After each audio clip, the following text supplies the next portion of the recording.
აღმოჩნდეთ ირანული ომის ხაფანგში. შეხა თურმე ირანთანაც უნდა ვიყოთ არ გაღიზიანების რეჟიმი. ხალხზე დადგნენ კი არა, მუცელზე იხოხეს ირანთან. მე არ მახსენდება შემთხვევა, რომ რომელიმე საელჩოს თბილისში მუქარის ტექსტი გამოექვეყნებინოს. აი ამ არათანმიმდევრულმა დიპლომატიამ, არათანმიმდევრო პოლიტიკამ, ხო, მიიყვანა იქ რომ ნებისმიერ ქვეყანასთან ვართ მოწყვლადი. რეგიონის. არა მარტო ირანთან, არა ნებისმიერ ქვეყანასთან რეგიონის. არა, არ მივიყვანდით დილემამდე საქმეს. როგორ, აი მოდი მე ხა სანდრო. როგორც არ მივიყვანიათ ეკა, შევარნაძეს და სააკაშვილს, აი ასე. ანუ რამდენად დიდ შარშია დღეს პირადად ივანიშვილი. ეს დათმობა და დაუშვათ არ გაღიზიანება არ არის დიპლომატია. დიპლომატია არის ანუ ჩვენი ნაბიჯების გადადება სწორი ალიანსების შექმნა. აი გამოუშვა ირანმა დრონი. აი საერთოდ რა გვაქვს? რაკეტსაწინააღმდეგო სისტემები შენ არა გაქვს, დრონსაწინააღმდეგო სისტემები შენ არა გაქვს. ომი გაჭიანურდა და ამერიკას რა ჭირდება საქართველოსგან? თეირანის ოპერაციის ჩატარებას ჭირდება სხვა გეოგრაფია. ერთადერთი გზა არის საქართველო. მოსაკითხად რო არ დაურეკავდა ფაქტია. თუ ეს კონფლიქტი ვრცელდება და ხანგრძლივი ხდება, მაშინ უკვე ამრიშოვანი ადგილია საქართველოს და ისიც რა ქვია, სომხეთს და ამის ეშინია ირანის ელჩს. ქართული ოცნების საგარეო პოლიტიკის სრულ კრახს ვადევნებთ თვალს. ეს გეოპოლიტიკური ყულფი რეალურად უკვე დავიწროებას იწყებს, ხო? ალბათ საქართველოს 1000 წელი არ ქონია ეგეთი მომგებიანი მდგომარეობა თავის ისტორიაში. ჩვენ ოქროს ძარღვზე ვზივართ. რასაც ქვია, აი ახლა თავარი გზა. აი ეს გეოპოლიტიკური ცვლილებები შეიძლება იყოს საქართველოსთვის ძალიან მომგებიანი თუ ამ სიტუაციას სწორად გამოიყენებს.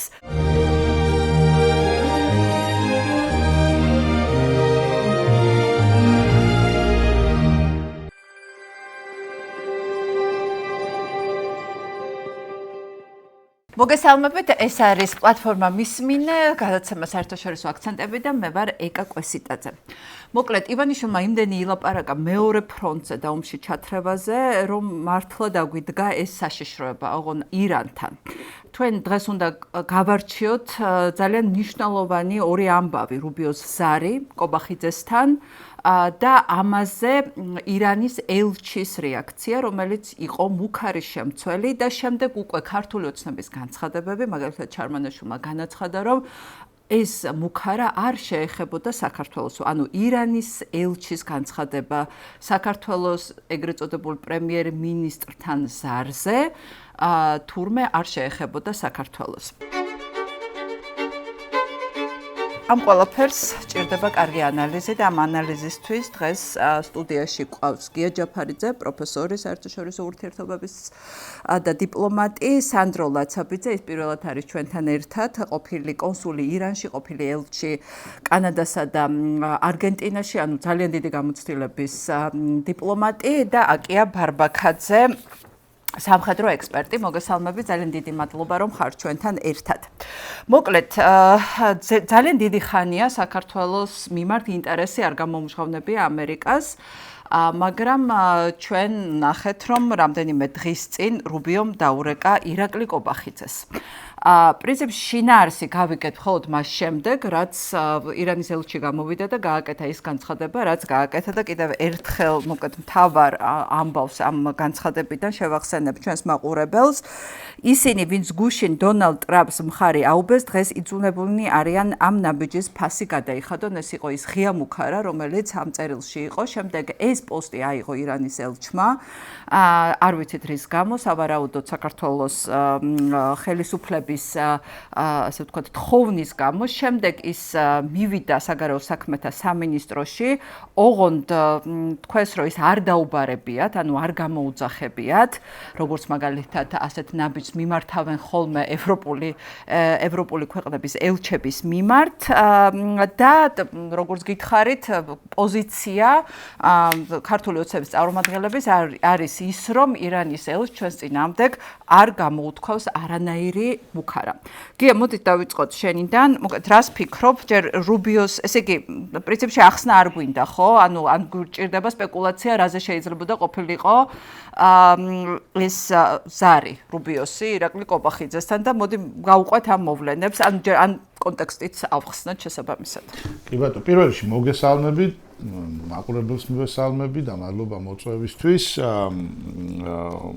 რაც ვნახეთ იყო ორი განცხადება ამ ზართან დაკავშირებით, ერთი იყო სახელმწიფო დეპარტამენტის საკმაოდ მშრალი და მერე ამას მოყვა ქართული ოცნების განცხადება. სახელმწიფო დეპარტამენტის განცხადებებს ბოლო პერიოდში რაც კეთდება საქართველოს წარმართებაში, მანამდე იყო ხოლმე უფრო კრიტიკული, ამ შემთხვევაში იყო უბრალოდ მშრალი და აღარ იყო კრიტიკული. ამ განცხადებას წინ უძღოდა ამერიკის შეერთებული შტატების სახელმწიფო დეპარტამენტის საკმაოდ მაღალი რანგის დიპლომატის რამდენიმე დღიანი სტუმრობა თბილისში, ის როგორც ქართული ოცნების წარმომადგენლებს, ასევე ოპოზიციის წარმომადგენლებს შეხვდა და ჰქონდა ასეთი რაღაც გასვლითი გასვლითი ტური, ასე ვთქვათ, ქართლში და დასავლეთ საქართველოში ძირითადად ეს იყო ზღვისპირეთი და რაც ვიცით მოინახულა ფოთი ანაკლია და რამდენადაც მახსოვს ასევე იყო გორში, ხო, ინფრასტრუქტურა დაათვალიერა, ხო? ამის შემდეგ უკვე ზარის შემდეგ ირანის ელჩის განცხადება, რომელიც ცოტა თან უცნაური იყო, ხო, პირად გვერდზე გამოაქვეყნა და შემდეგ აიღო, ასევე განცხადებები, რასაც ქართული ოცნება აკეთებდა და უკვე ბოლო განცხადება ირანის ელჩის, რომელსაც დღეს ვკითხულობდი, რაღაცნაირად მე მიჩენს აზრს, რომ ამერიკის შეერთებული შტატები რეგიონში გამომდინარე სიტუაციიდან გულისხმობ საომარ მოქმედებებს, რომელიც მიმდინარეობს ირანში, ცვლის თავისი საჭიროებების და ინტერესების გამო ცვლის გარკვეულწილად მიდგომებს საქართველოსთან მიმართებაში. მე არ ვიცი, ეს შეიძლება ახალი პოლიტიკის ჩამოყალიბების მიმანიშნებელი იყოს, ან არ იყოს, მაგრამ მინიმუმ იმას ნიშნავს, რომ მოცემულ მომენტში საქართველოს მიმართ ინტერესი არის სწორედ ირანიდან გამომდინარე და მე მგონი ახლა აი ამას ვადევნებ თვალს, ახლა ჩემი აზრით რასაც ვაკვირდებით, ეს არის ქართული ოცნების საგარეო პოლიტიკის მარცხი, ეს საგარეო პოლიტიკა არც ყველგან უყვართ ხოლმე რომ რაღაცა თანმიმდევრულები და თანმიმდევრულები საერთოდ არ არიან, მაგრამ არც მოქნილები არ არიან, ანუ მოახერხეთ პირველად ჩვენს ისტორიაში ცუდი ურთიერთობა გვაქვს შეერთებულ შტატებთან, ცუდი ურთიერთობა გვაქვს ევროპის კავშირთან და ევროპის კავშირის წევრი სახელმწიფოების აბსოლუტურ უმრავლესობასთან, პრინციპში არც ერთ მეზობელთან არ გვაქვს კარგი ურთიერთობა და რაღაცას ცდილობდნენ აქეთ ჩინეთის და ირანის მიმართულები და აღმოჩნდა რომ იქაც ბევრად გაუარესებულია მდგომარეობა ვიდრე ოდესმე ყოფილა, ხო? ანუ ქართული ოცნების საგარეო პოლიტიკის სრულ კრახს ვადევნებთ თვალს. ეხლა მე მგონია რომ არიან საკმაოდ რთულ ვითარებაში, ხა ეგენი რა მდგომარეობაში არიან, ეგ ნაკლებად საინტერესო იქნებოდა უბრალოდ მათი სახით მე მთელი ქვეყანა არის ასეთ მდგომარეობაში, ამერიკის შეერთებულ შტატებთან მათ კი გაუჩნდათ ინტერესი, მაგრამ ეს იმას არ ნიშნავს, რომ ამ ინტერესების მიღმა შეიძლება კიდევ რაღაცა სურვილები არსებობდეს საქართველოსთან მიმართებაში, იმ სახელმწიფოებთან კიდევ ვისთანაც ახალ რაღაცა პარტნიორობას გვთავაზობდნენ თუ აგებდნენ თუ ყოველ შემთხვევაში ასე პროპაგანდისტულად ყიდნენ, აღმოჩნდა რომ იქაც არ არის ყველაფერი დალაგებული. ძალიან რთულ მდგომარეობაში ჩააგდეს ქვეყანა, საქართველოს რაღაცნაირად აი კუთხეში ყავთ მიამწყდია ქართულმა ოცნებამ და რა ვიცი, ეხლა ჩვენ რეალურად ვართ იმაში სტატისტების როლში ვაკვირდებით კიდე რას დააშავებთ. მანამდე კონტექსტი ავხსნათ, იმიტომ რომ უფრო კარგად დავინახოთ სად შეიძლება და რაში შეიძლება დაჭირდეს საქართველოს ამერიკას, ხო? მოკლედ ძალიან რთული ვითარებაა რეგიონში, უკიდურესად ასე ვთქვათ, მძიმე ჩიხი შეიქმნა ამ ეტაპზე, იმიტომ რომ ასე ვთქვათ, მოლოდინები მასთან დაკავშირებით, რომ ირანის რეჟიმი წამოვიდოდა დათმობებზე და მოლაპარაკებებზე არ გამართლდა და ისეთი მდგომარეობა მივიღეთ, რომ ეს რეჟიმი ფიქრობს, რომ მას დასაკარგი აბსოლუტურად არაფერი აქვს, ამიტომ ის კარტი, რომელიც მის ხელში არის მთავარი კარტი, ეს არის ჰორმუზის სრუტე და ამით უზარმაზარი გავლენის მოხდენა მსოფლიო ეკონომიკაზე, რადგან ნავთობის ბაზრის 20% უკავია ჰორმუზის სრუტეში გამავალ ნავთობპროდუქტებს, ეს არის ის, რასაც ბოლომდე, ასე ვთქვათ, გამოიყენებს, ხო? და არ ვიცით ამ შემთხვევაში რა გადაწყვეტილებას მიიღებს ამერიკა.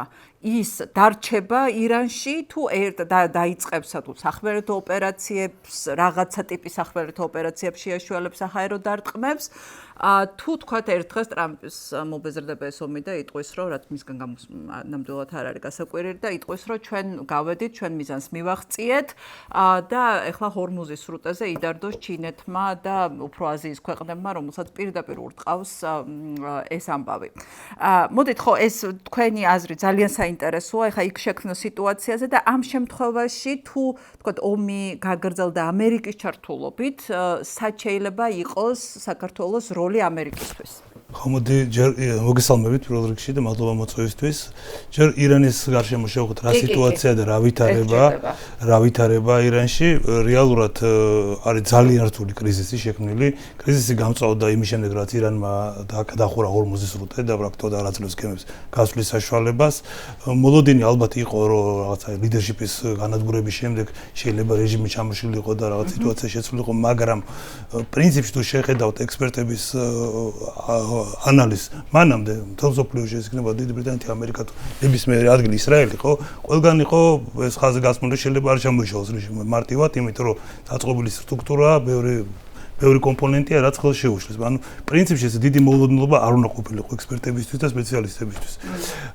დღევანდელი ვითარება როგორია, ხო? დღეს რეალურად ირანი თამაშობს ამერიკის დროზე, თუ ომის გაწელვაზე და ნუ ამერიკის შიდა პოლიტიკაზე, ხო?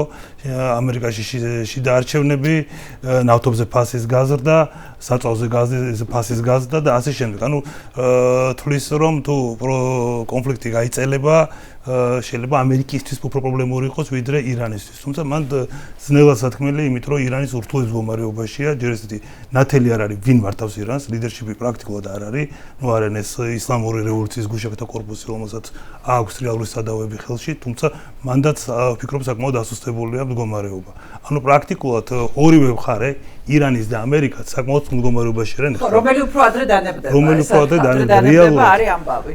ამერიკას აქვს პოლიტიკური პრობლემა, იმიტომ რომ ჩანს რომ მარტო ავიადარტყმებით და იმითი რაღაცა დრონებით ეს რეჟიმის შესვლა მარტივი არ არის და შეუძლებელიც იყოს. თუმცა ირანს მეორე პრობლემა ის აქვს, რომ ეკონომიკა უნდა ჩამოეშალოს, ბევრი სირთულეა შეგნით, მრავალი ეთნიკური ჯგუფია და ნუ ერთი თვე, ორი თვე რომ გაგრძელდეს ეს კონფლიქტი, ირანისთვის როგორი იქნება, ვერ იტყვის, ხო? რაც შეეხება ჩვენ რეგიონს და ტიპიური გამოფიტვის ომი დაიწყო, რომელიც უფრო ადრე დანებდება. გამოფიტვის ომი დაიწყო, ირანი პრინციპში თავის ამპლუაში მოდის ვთქვათ, იყენებს ყველა ამ ელემენტს, რითაც შეიძლება რთული სიტუაცია შეუქმნას ამერიკის შეერთებულ შტატებს. მეორე მხრივ, თუ ამერიკის შეერთებულ შტატები და ტრამპი გადაწყვეტს წასვლას ბოლომდე კონფრონტაციაზე და ნუ არ ვიცი როგორ მოხდება შექმნის კოალიციას თუ ვერ მოახერხებს კოალიციის შექმნას სრუტის გახსნა, ხო მიდის სერიოზული საუბარი, ხო? ჰორმუზის სრუტის გახსნასთან დაკავშირებით.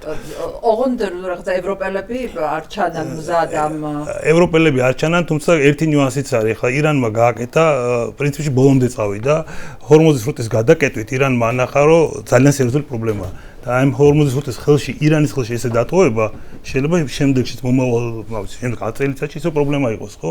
ანუ ამ სტრატეგიული ადგილის ირანის ხელში დატოვება, სერიოზული პრობლემაა. ანუ ყველასთვის ნათელია, უბრალოდ გამოსავალი რა არის, აი მან დაიწყო თავი პრობლემა. სამხედრო გადაწყვეტა, ანუ ჯარის შეყვანა ფიზიკურად შეიძლება სერიოზული პრობლემა იყოს, რელიეფიდან გამომდინარე და მოსახლეობის სიდიდით.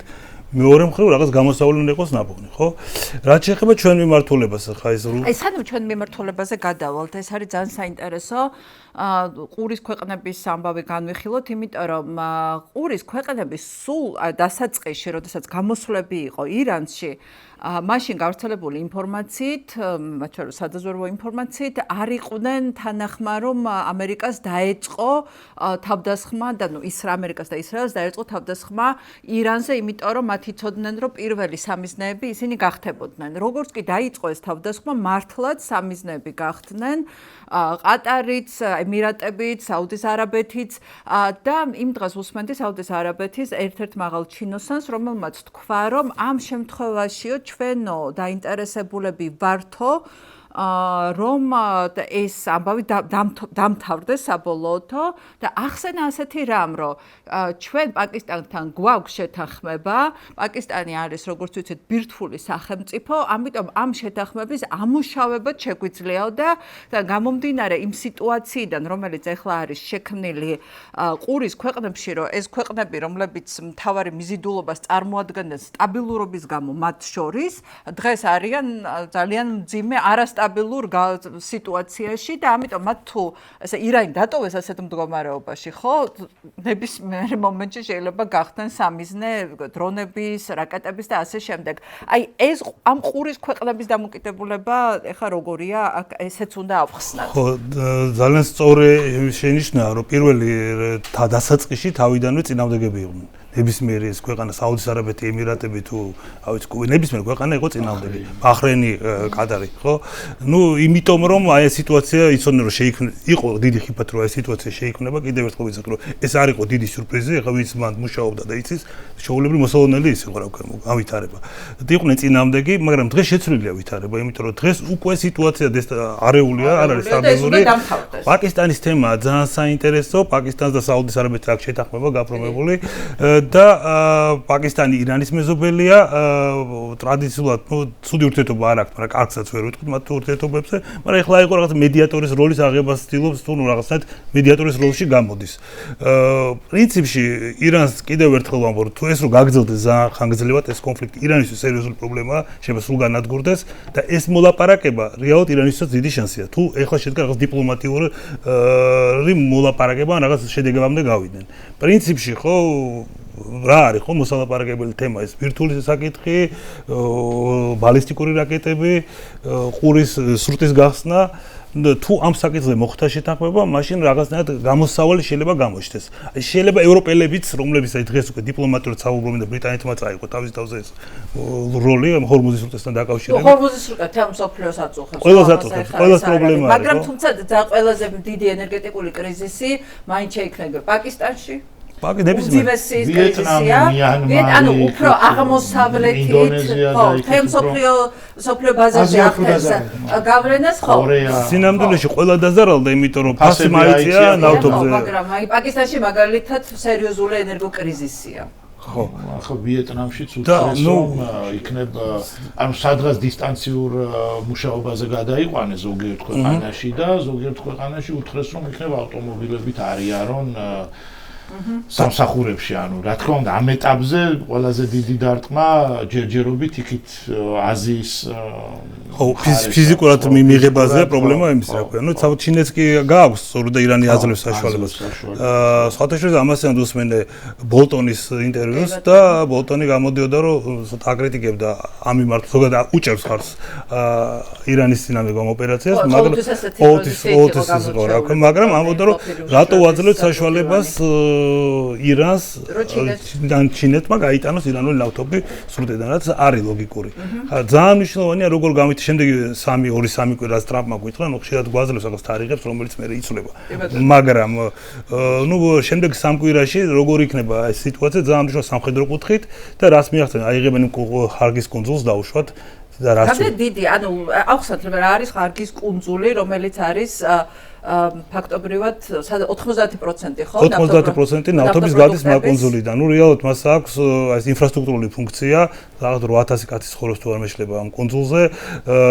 სრუტე იმაში არ არის ჰორმუზის სრუტეში, უფრო სპარსეთის ყურეში და 600 კილომეტრია დაშორება ჰორმუზის სრუტესა და ჰარგის კუნძულთან. მაგრამ ის არის მთავარი საბადო და სიმდიდრე ირანი. ეგ იქნება მთავარი ეკონომიკური დაუშვათ წნეხი თუ ამ კუნძულს დაიკავებენ და ირანი ვერ შეძლებს ნავთობის გატანას.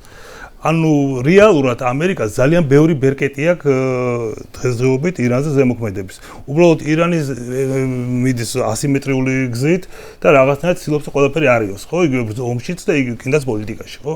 ამიტომ აფართოვებს, ხო და ნუ რაღაცნაირად ამოცანა აქვს, რომ აი როგორც არის ომი ისე გაჩერდეს და ნუ ამერიკას მოუწევს უკან დახევალ გამოაცხადოს, რომ გაიმარჯვა.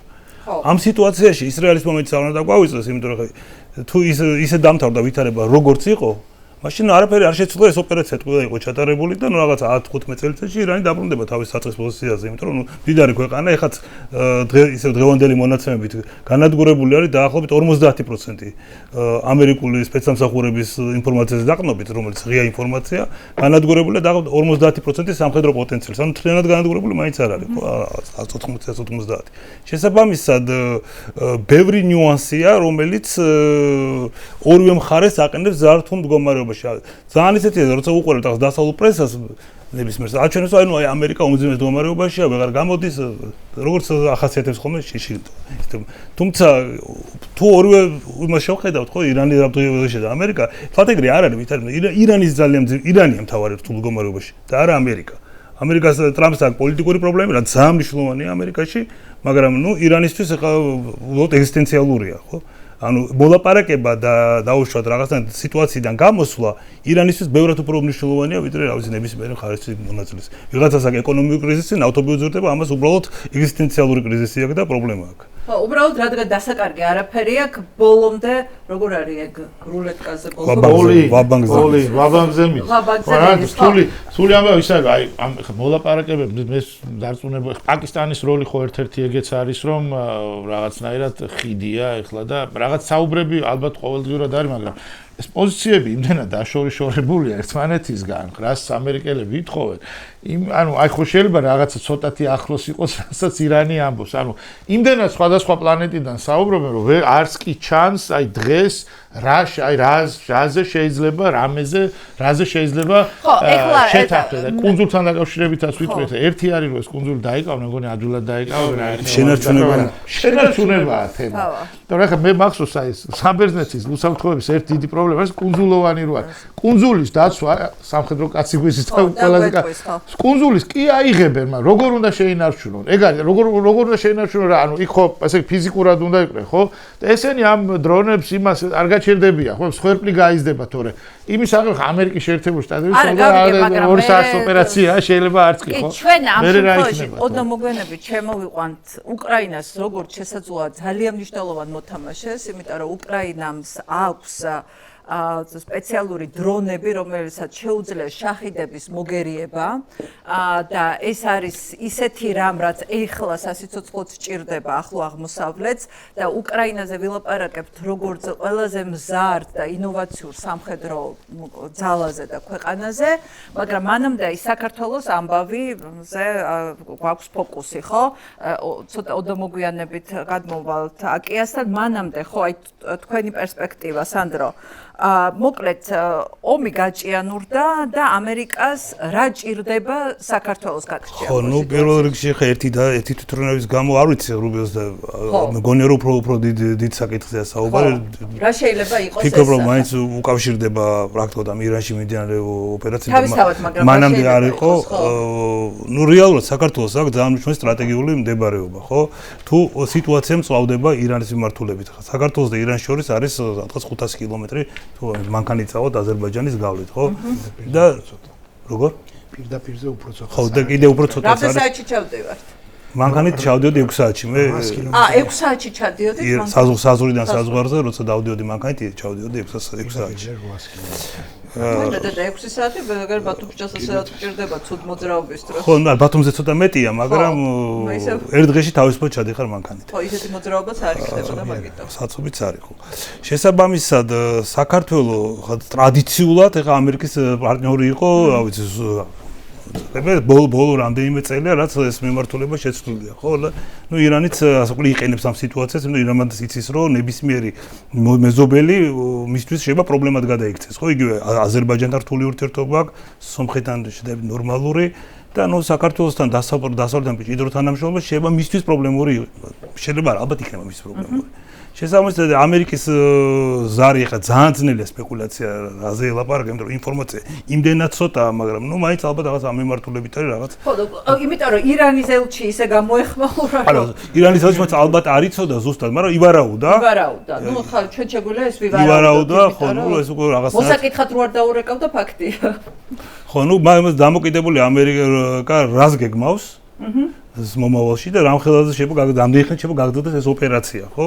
და მაგ სიტუაციაში შეიძლება უფრო ფართო გლობალური რაღაცა ტიპის ბაზა, მაგალითად ბაზირება, რაღაცა თეორიაში ყველაფრის დაშვება შეიძლება, უბრალოდ კიდევ ერთხელ სპეკულაცია, მე არ მინდა ხა სპეკულაცია, ისეთ რამე თქვა, რაც არ ვიცით, ან ეს არის უკვე, მაგრამ თუ ეს კონფლიქტი ვრცელდება და ხანგრძლივი ხდება, მაშინ უკვე ძალიან მნიშვნელოვანი ადგილია საქართველოს და ისეთ რა ქვია, სომხეთის აზერბაიჯანის. რეალურად, ხო, სომხეთ და აზერბაიჯანი. ეხლა აზერბაიჯანში ჩამოვარდნილი დრონი შემთხვევითი იყო თუ გაფრთხილება იყო?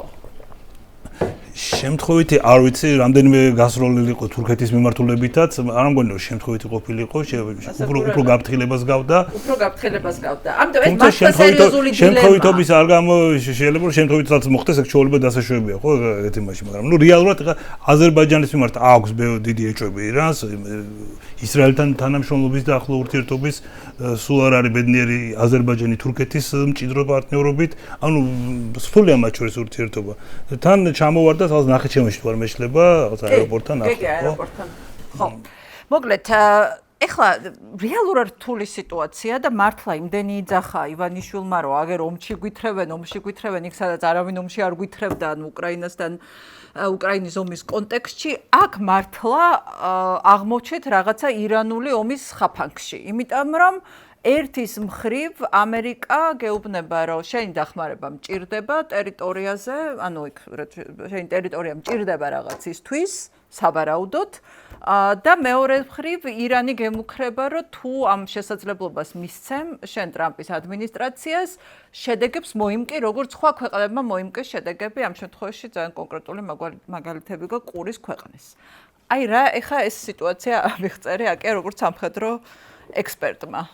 ხო, არსებობს ესეთი რაღაცა რა, როდესაც პედაგოგი კლასში შედის, თუ პედაგოგმა დროზე არ გააკეთა რეაგირება, შეიძლება კლასი ხელიდან გაექცეს, ანუ წესრიგი ხელიდან გაექცეს. ეს ეხება იმას, რა პოლიტიკაც აწარმოა ჩვენმა ხელისუფლებამ, იმიტომ რომ თავის დროზე ძალიან ბევრ საკითხზე გაჩუმება ამჯობინა არ გაღიზიანების პოლიტიკა და ამ არ გაღიზიანების პოლიტიკას უკვე ვაგონები ემატება. მარტო რუსეთი კი აღარ არის ეხლა არ გაღიზიანების რეჟიმში, ხა თურმე ირანთანაც უნდა ვიყოთ არ გაღიზიანების რეჟიმში. ხო, აი მართლა მუცლით იხოხა ამ ელჩთან. ანუ ეს ხალხი, რომელიც ამბობს რომ ევროპასთან ესა ღირსებით რაღაცა დაელაპარაკებიან ორფეხზე, ცალფეხზე დადგნენ კი არა, მუცლზე იხოხეს ირანთან და თქვენს რომ საერთოდ ჩვენ არ გვეხებოდა ირანის ელჩის განცხადება, ჩვენ არ გვეხებოდაო.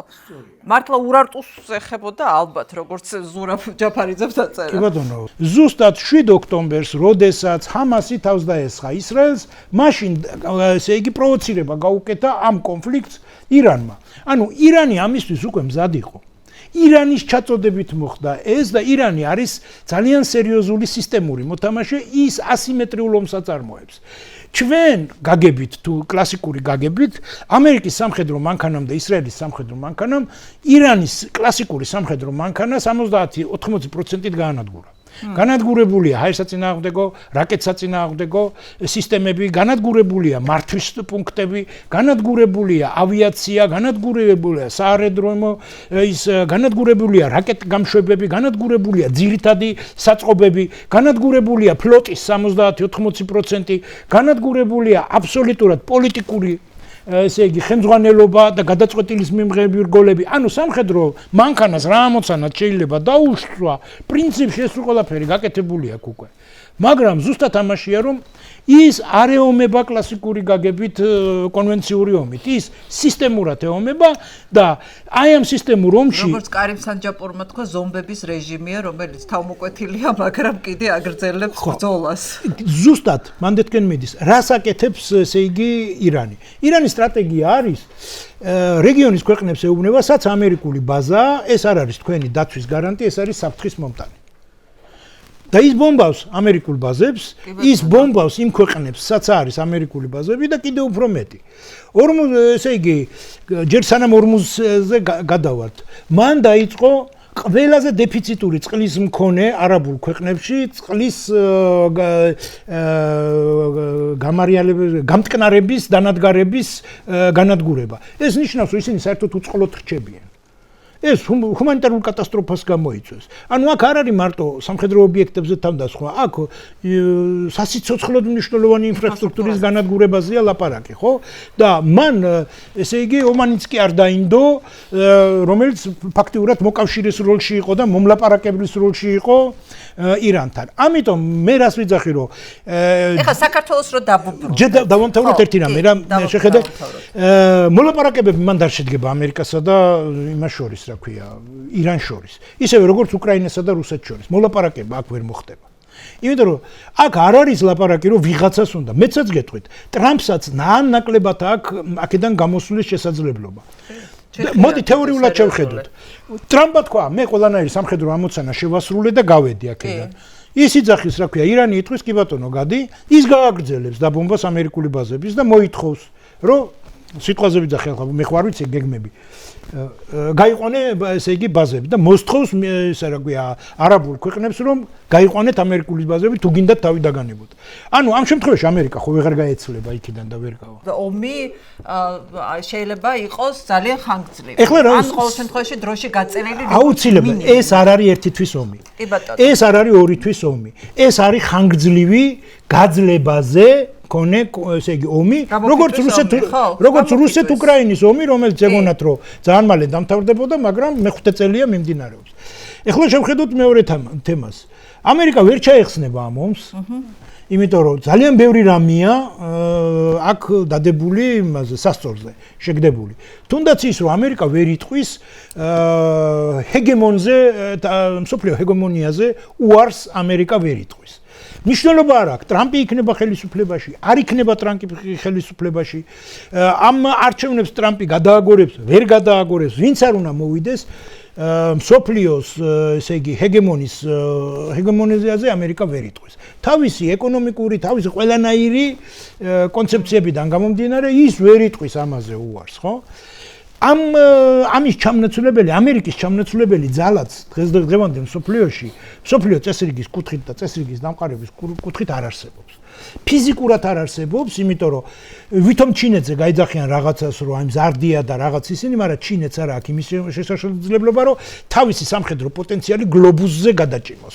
რაც აქვს ამერიკას გაკეთებული თავისი ბაზების მეშვეობით. ერთი პატარა შეინიშნა, საერთოდ ჩინეთის სამხედრო შესაძლებლობების რეალური გამოსაჯერჯერობით საერთოდ არ ყოფილა. ძალიან დაბალ დონეზე. ესეც საინტერესო, არ ვიცით ჩვენ რა თქმა უნდა. არა, ვიცით უკვე ვიცით, დაბალ დონეზეა, იმიტომ რომ ესე იგი პირველი აი 12 დღიანი ომის შემდეგ ირანს შეძენილი ჰქონდა ჩინური ჰაერსაწინააღმდეგო თავდაცვის საშუალებელი, რომელმაც საერთოდ ვერ იმუშავა. ერთი საბრძოლო თვითმფრინავი ვერ ჩამოაგდეს. ანუ აქედან გამომდინარე, ყველაფერი მიდის თანამედროვე ტექნოლოგიებში, მიკროჩიპებთან, მიკროჩიპები არის ამერიკული და ევროპული. არ არის ჩინური, არ არის ტაივანს ნუ დავივიწყებთ. ტაივანი არის ამერიკული. ხო, ნუ ამერიკული ჩინეთია. ხო, ამერიკული ტექნოლოგიების და ქარხნების და დანადგარებით ამერიკულია იქ ყველაფერი. და სხვათა შორის ჰოლანდია არის ერთ-ერთი წამყვანი მაგ სფეროში, ანუ მაგად გარეშე და მაგას არ აძლევენ არავის. ეგ გადაწყვეტილება. ეხლა დაუბრუნდეთ იმას. ჩვენ რომ მივიდეთ ჯერ საქართველომდე, რომ მივიდეთ, ჩვენ უნდა დავანახოთ ერთი რამე საზოგადოებას, რომ ერთი ესეთი მარტივი სამი კითხვა უნდა დავსვათ. შეუძლია თუ არა ამერიკას სახმელეთო ოპერაციის გარეშე, ესე იგი, შეასრულოს ხელისუფლების ცვლა ირანში. ეს ერთი კითხვა. ანუ მიიყვანოს საქმე ბოლომდე. ბოლომდე, იმიტომ რომ თუ იქ ბოლომდე ვერ მიიყვანეს საქმე, ჩვენ ისიც უნდა ვთქვათ, რომ ეხლა ირანში არის გადატრიალება მომხდარი. ირანში არის გადატრიალება მომხდარი და გუშაკთა კორპუსმა ფაქტიურად ჩაიგდო ძალაუფლება ხელში და გაწია ყველა დანარჩენი. ის რომ გაურკვევლად არის, ჩვენ ისიც არ ვიცით, ვინც აყავთ მაგათ რახბარად დანიშნული ადამიანი, ცოცხალია თუ გარდაცვლილია, ეგეც არ ვიცით. ახალი აიათოლა. ხო, ახალი აიათოლა ჩვენ არ ვიცით. არავინ არ უნახავს დედამიწის ზურგზე და ზუსტად ეგ აძლევთ მათ საშუალებას. მოშტაბა. მოშტაბა. ეხლა რაც შეეხება ირანის აგერ გვიზის ადამიანი, რომელსაც კარგად ერკვევა. ხო. ეხლა შევხედოთ ერთ რამეს. ირანში მოლაპარაკების უფლება აქვს მარტო აიათოლას თავარს. ანუ ის რომ მოუწოდოს ჯარებს რომ დადეთ იარაღი ან გააგრძელეთ იარაღი მხოლოდ კონსტიტუციით მათი და მათი მოწყობის წესით ერთად არც პარლამენტს, არც პრემიერ-მინისტრს, არც არავის არ აქვს. სანამ ის ადამიანი გარდაიცვლებოდა იმ 12 დღიანი ომის მერე მათ მიიღეს სისტემა, გადაიყვანეს დეცენტრალიზაცია გააკეთეს ამ სისტემის და ავტომატურ რეჟიმში შეუძლიათ მათ გააგრძელონ უსასრულოდ არა, მაგრამ საბოლოო განადგურებამდე გააგრძელონ ეს ომი. ანუ რეალურად ამერიკას შეუძლია თუ არა სამხედრო ოპერაციის გარეშე დაასრულოს ეს სამხედრო ესე იგი სახმელეთო ოპერაციის გარეშე დაასრულოს ეს ომი, ამ კითხვას უნდა გავცეთ პასუხი. უნდა გავცეთ შემდეგ კითხვასაც ორმუზის სრუტეს გახსნის თუ არა ამერიკის შეერთებული შტატების შეიარაღებული ძალები სახმელეთო ოპერაციის გარეშე და ესე რა ქვია თეირანში ესე იგი ცვლილებას, ხელისუფლების ცვლილებას სახმელეთო კომპონენტების ოპერაციების გარეშე შეძლებს თუ არა.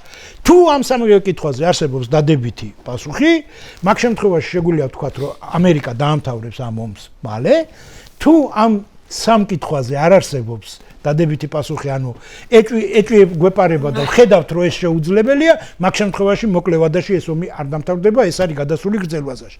ეხლა რომ განვიხილოთ ამ სამი ფაზიდან, ის რომ მთლიანი სახმელეთო ესე იგი ჯარები ჩაერთოს ამერიკის და სახმელეთო ოპერაცია დაიწყოს მთელ ირანზე, ამას სჭირდება ძალიან დიდი, ეს არის მეორე მსოფლიო ომის მასშტაბის დონის მობილიზება, ამის საშუალება არ აქვს არც ტრამპს კონგრესის თანხმობის გარეშე და ამის საშუალება ამისთვის მზად არ არის ამერიკული საზოგადოებაც. მაშინ პერლ ჰარბერი ჭირდება მეორე ამერიკას არაბულ ქვეყნებთანაც მივალთ. შემდეგი ესე იგი დავიწყეთ, ნუ კუნძულები, აქ 4 კუნძული არის, იქ მარტო ერთი კუნძულის აღება არ შველის, მაშინ ის 4 კუნძული უნდა აიღოს, მაგრამ დაუშვათ და კი, ამ სპეცოპერაციებს საშუალებით და სპეცძალების საშუალებით ამერიკას აქვს მაგის საშუალება საჰაერო ბატონობის შემთხვევაში, ესე იგი დაბომბოს, მიწასთან გაასწოროს ეს ყველაფერი და გადასვას იქ დესანტი და გამაგრდნენ. მაგრამ რას უზავს იმ სიგრძე სანაპირო ზოლს, საიდანაც ირანს ექნება საშუალება რაკეტებით და აი ამ უპილოტო საფრენის საშუალებებით იგივე ტერორის ქვეშ ამყოფოს ორმუზის სრუტე. ანუ რეალურად მივდივართ მეორე იმაზეც, აზრი ეკარგება ამ ოპერაციის ჩატარებას, რომელსაც ექნება რა თქმა უნდა მსხვერპლი, რა თქმა უნდა ეს არ იქნება უკვე შემთხვევითი მეგობრული ცეცხლით რაღაც ჩამოგდებული რაღაც, აქ იქნება საკმაოდ დიდი მსხვერპლი, ეს ტრამპისთვის იქნება ძალიან დამაზიანებელი. და ამას სჭირდება შემდეგ მთელი სანაპირო ზოლის მთელ სიღრმეზე დაკავება იმისათვის რომ არ მოხდეს ესე იგი იქიდან გამოსროლა, ხო?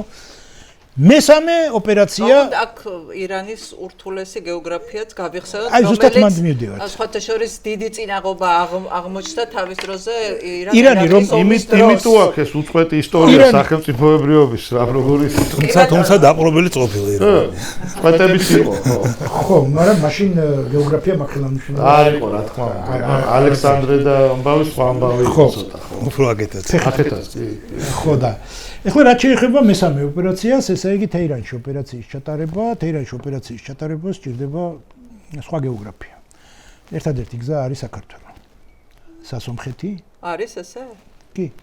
თუ ლოგისტიკა დაჭირდათ და იქ დაჭირდათ ხანგრძლივი ცოტა არა ესე იგი სპეცნაზი ესე ვთქვათ და დაჭირდათ საკმაოდ ისეთი თემა, მაგ შემთხვევაში სჭირდება და ყველაზე მოკლე გზა არის ეს და ეს არ არის შემთხვევითი, იმიტომ რომ ისტორიას ახსოვს გიორგი რობიტაშვილი იყო ესეთი ადამიანი, მინისტრი იყო საბჭოთა კავშირის დროს, იმიტომ რომ ჩვენ თუ მეორე მსოფლიო ომის ისტორიას გავიხსენებთ, იქ საბჭოთა კავშირში შეყვანილი ყავდა 3 არმია და როდესაც ჰიტლერი მოადგა კავკასიას და ის იყო ამ რობიტაშვილს დაევალა, მაშინ ეს იყო სამხედრო საგზაო სპეციალისტი, მერე გახადეს გენერალი.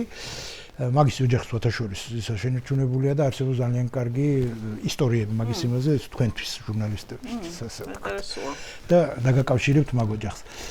მოკლედ ჩატარდა დიდი სამუშაო, გაკეთდა სპეციალური გზები, აშენდა და უმოკლეს ვადაში იქნა გამოყვანილი 3 არმია და დაახვედრეს ჰიტლერს კავკასიაში და საქართველოში, რომ მას აღარ იქნა. მანამდე ეს ჯარები აკავებდა ჰიტლერს რომ არ შეჭერილიყო აფრიკიდან ჰიტლერი და არ დაედო ნავთობის საბადოებისთვის, ესე იგი თავისი ის და მთავარი კიდე მინდა გითხრათ რომ მთავარი გზა ლენდლიზის ირანზე გადიოდა და შემოდიოდა საბჭოთა კავშირის დროს და მაგას აკონტროლებდა აი ეს სამი არმია ჩრდილოეთში, რომელიც ყავდა. ანუ რეალურად ჩვენ ვიცით, რომ საქართველოს სასამხეთი ეს არის იდეალური კორიდორი იმ რთულ რელიეფზე, რასაც ირანი ქვია და ამის ეშინია ირანის ელჩს და იმიტომ არის მისი რეაქცია არის შიშიდან გამომდინარე, რომ არ მოხდეს საქართველოსა და ამერიკას შორის რაიმე მოლაპარაკება, იმიტომ რომ ჩვენ ვიცით რომ ამერიკა მიდის ზღვით, ლოგისტიკა აქვს საზღვაო და საზღვაო ლოგისტიკასაც თურქეთი ეუბნება უარს, იქ შესაძლებელი არის რომ ეხლა ძალიან საინტერესო რაღაცა თქვა, მაინტერესებს თქვენი მოსაზრებაც ამაზე, ეხლა კი ამ რაც თქვა. ხარ, მეც გონია რომ ირანის ელჩის რეაქცია ამით იყო გამოწვეული, რაც მაფიქრებინებს იმას, რომ ვაშინგტონში საჭიროებებიდან გამომდინარე შეიძლება მივიდნენ იმ გადაწყვეტილებამდე, რომ ქართულ ოცნებასთან მოუწიოთ ამ თემაზე საუბარი და შეთანხმება, ანუ მიჩნდება აზრი, რომ შეერთებულ შტატებს საჭიროებებიდან გამომდინარე გაუჩნდეს სურვილი ქართულ ოცნებასთან ურთიერთობის რაღაც ფორმით აღდგენის და მე მგონი აი რასაც ვადევნებდით თვალს სახელმწიფო დეპარტამენტის მაღალჩინოსნის ვიზიტი და შემდეგ რუბიოს ზარი და ეხლა ამას კიდევ თქვა კულუარებში რა მოყვება ეს ჯერ არ ვიცით, მე მგონი ზუსტად ამას უნდა მიანიშნებდეს და თუნდაც დღევანდელი განცხადება, დღეს წავიკითხე ირანის ელჩის კიდევ ახალი განცხადება, შესაძლებელია ზუსტად ამაზე მიმანიშნებელი იყოს ახლა აკი ამ ძალიან საინტერესო ამბები ახსენა, მათ შორის ლენდ-ლიზი და მათ შორის საბჭოთა ჯარების იქ ყოფნა, ხა ძალიან დიდი ხანია რუსეთს ანუ ზღვაზე გასასვლელს ეძებს ისტორიულად, სხვანაირად დიდი პაუერი ის ვერ ხდება, ახლა უკრაინასთან დაკავშირებითაც კი ბატონო ეგამბავია და იქ მარტო ზღვა არ არის, იქ კიდე სხვა ამბები ერთვება იმისთვის, რომ great power-ი იყოს. ზღვაზე გასასვლელი ზემოთ ეს არის სანაოსნოდ არ არის ვარგისი, სულ ეძებდა ამ ზღვაზე გასასვლელს, ეს უნდა ყოფილიყო ან ოსმალეთის იმპერია, ან ირანი, მეორე მსოფლიო ომის დროს მთელი კამპანია იყო ატეხილი როგორც თურქეთის წინააღმდეგ, ირანიდან გამოსვლას არ აპირებდნენ, მე საერთოდ გონი არც გამოიდოდნენ რომ არა ის აფეთქება იაპონიაზე, ანუ ამით მარტო მეორე მსოფლიო ომი კი არ დაასრულა შეერთებულმა შტატებმა, რეალურად აჩვენა სტალინს რომ შემთხვევით არ გადაგისცეს ფეხი თურქეთისკენ ან ირანისკენ, იმიტომ რომ მე მაქვს რაღაც ისეთი არაგი, რაც შენ არ გაქვს. ანუ თუ ირანზე გავიდოდე, ხა ეს პეტრე პირველიდან რატო მოდიოდა, რა იყო ეს ვახტანგ მეექვსესთან ეს რა სამზადებდა, ანუ ინდოეთის ოკეანეზე თუ გავიდოდა სანაოსნოდ 365 დღე ვარგისია და ამავდროულად ჭრიდა იმ ხას რა ინდოეთსა და ინდოეთის მაშინდელ პატრონ ბრიტანეთის იმპერიას შორის ეს რთული გეოპოლიტიკური ამბები ამას უკავშირდება სხვათა შორის გრენლანდიის თემაც ეხა ის ტრამპის აბა იქ თუ ზემოთ თუ ყინული დნება მაშინ ის ვარგისი ხდება სანაოსნოდ და გეოპოლიტიკური ღერძი რომელიც დღეს არის ატლანტიკის ოკეანეში გადაიწევს ზემოთ რესურსები მინერალები ყველაფერი რაც თავარია სანაოსნო ხდება და ყველაზე დიდი ზოლი ვისაც ხა ისეთი ახი მართლა ხა ახირებული კაცი კი მაგრამ ეგ ნამდვილად არ არის ისეთი ხო ახლა ტრამპი როგორი ახირებული ამას არ აქვს მნიშვნელობა მის უკან ვინ არიან ის ადამიანები რას ფიქრობენ ეგ არის მნიშვნელოვანი თუ მას ყავს მრჩევლები იქ არის ანალიტიკური ცენტრები და ასე შემდეგ ამაზე ბევრი იწერება დიდი ხანია იწერება და ხა ეს რა ქვია კლიმატი კიდე იცვლება და ხა თუ ეს გალღობის პროცესი გაგრძელდა და როგორ ჩანს გრძელდება ხო ხა ეს 30 წლის შემდეგ იქნება თუ 20 წლის შემდეგ ეს ფაქტი დადგება ტრამპი აღარ იქნება ცოცხალი ანუ აქ მის ახირებაზე არ არის ამერიკის შეერთებული შტატები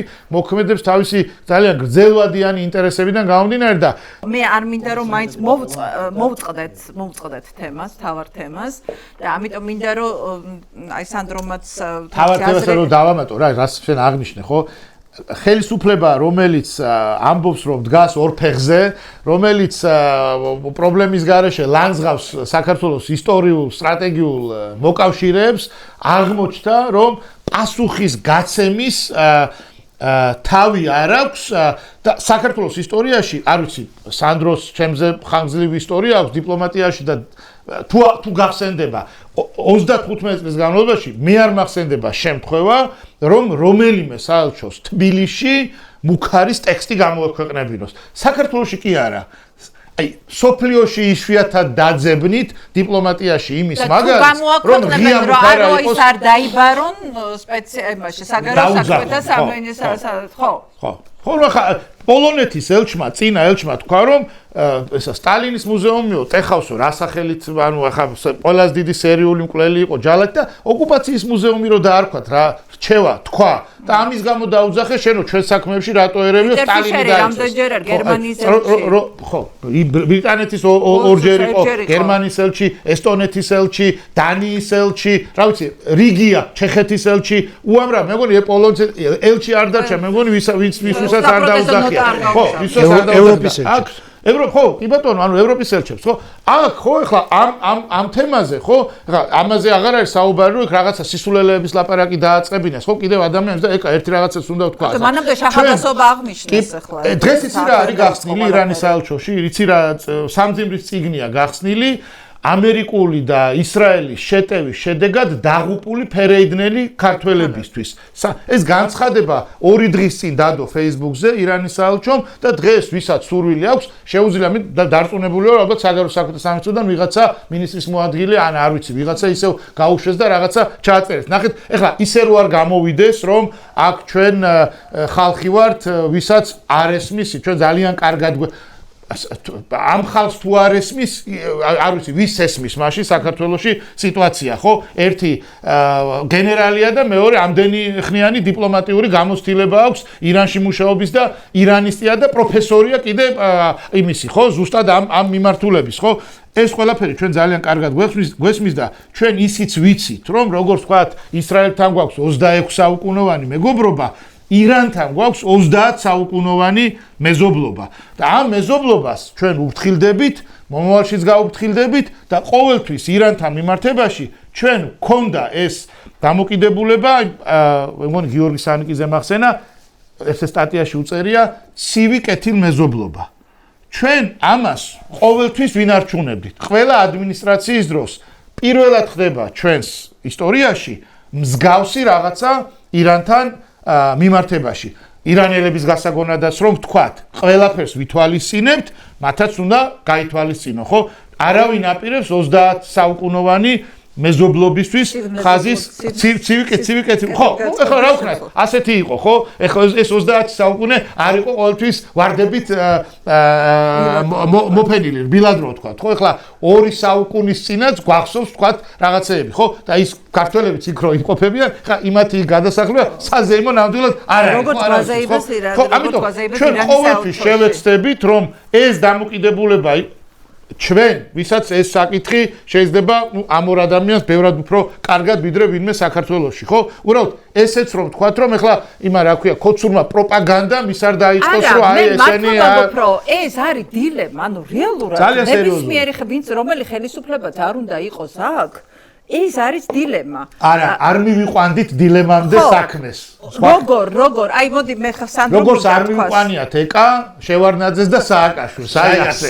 როგორ ახერხებოდა? დილემა შეიქმნა, იმიტომ კი არა, რომ ირანთან გვაქვს ნორმალური ფრთხილი ურთიერთობა ტრადიციულად, იმიტომ სხვანაირად არ შეიძლება რეგიონში უზარმაზარი ქვეყანაა რეგიონის, რომელიც, ну, რა ვიცი, ბევრ მოვლენაზე ახდენს გავლენას. და ეხლა გამოჩნდა კიდევაც, ხო, ამ კონფლიქტის დროს.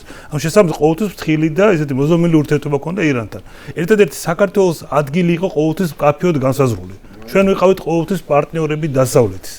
და ამ სიტუაციაში არავითარი შეზღუდვა არ ქონია, რომ რაღაც თბილინო არ ვიცი, წყნარი წესიერი ურთიერთობა ქონოდა ირანთან. არავინ არაფერს არ გვაძალებდა, არავინ რაღაც ექსტრაორდინარს არ გთხოვდნენ.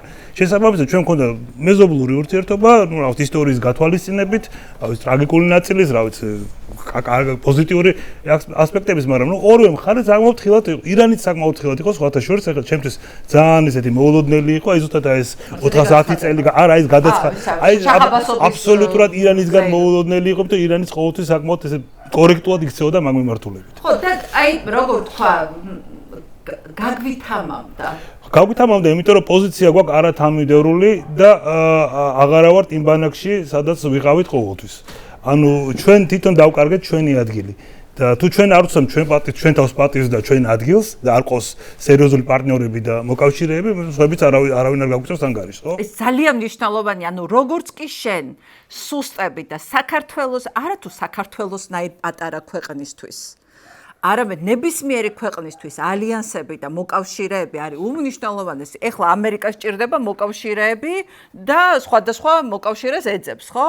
და საქართველოსთვის არის ეგზისტენციალური სიკვდილ-სიცოცხლის საქმე ყავდეს ძლიერი მოკავშირეები. როგორც კი შენ მოკავშირეების გარეშე რჩები, როგორც კი შენ ძველ ახლო სტრატეგიულ მეგობრებს ტრადიკიდებ და მათთან გაქვს ასე ცივი ომის დამოკიდებულება ლანძღავ ევროპას და ამერიკას, რასაკვირველია ირანის ელჩი ჯერ შახაბასობას გაზეიმებს, მერე გაგითამამდება და დაგემუქრება, მერე იმასაც კი მერე მოგთხოვს რომ მუცლით იხოხო მის წინაშე და იმასაც კი ვერ გაბედავ რომ ამ მუქარაზე კომენტარი გააკეთო და იტყვი რომ ეს მუქარა საქართველოს არ მიემართებოდა და მერე საელჩოში მისვლას დაბარებასაც ვერ დაუძახებ, აი ეს არის შედეგი. და ირანის პროქსების გვერდით რო დადგები საკუთარი ნებით, თან იმ პროქსების გვერდით, რომელიც ჩვენს ტერიტორიულ მთლიანობას არ ცნობს, აფხაზეთს აღიარებს და ცხინვალის რეგიონს, ბუნებრივია რომ თეირანი ჩათვლის რომ ხო, აი პროქსების გვერდით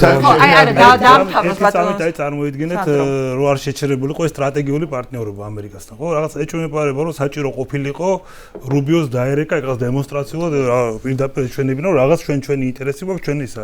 სტრატეგიული პარტნიორობა ამას ითვალისწინებს, ხო? არ იყო საჭირო, ხო? რაღაც სხვა ურთიერთობა იყო. ეხლა ჩვენი ურთიერთობა იმდენად გაიყინა ამერიკის შეერთებულ შტატებში რომ საჭირო რაღაც ოფიციალური რაღაცა დემარშების განხორციელება რომ აქ რაღაც შემთხვევით რამე სხვა არ მოხდეს, ან რაღაც სხვა მიმართულებით არ წავიდეს. შესაბამისად, დიპლომატიურადაც ირანთანაც უფრო ადვილი იქნებოდა და სხვა იქნებოდა, მოლოდინიც სხვა იქნებოდა ირანს.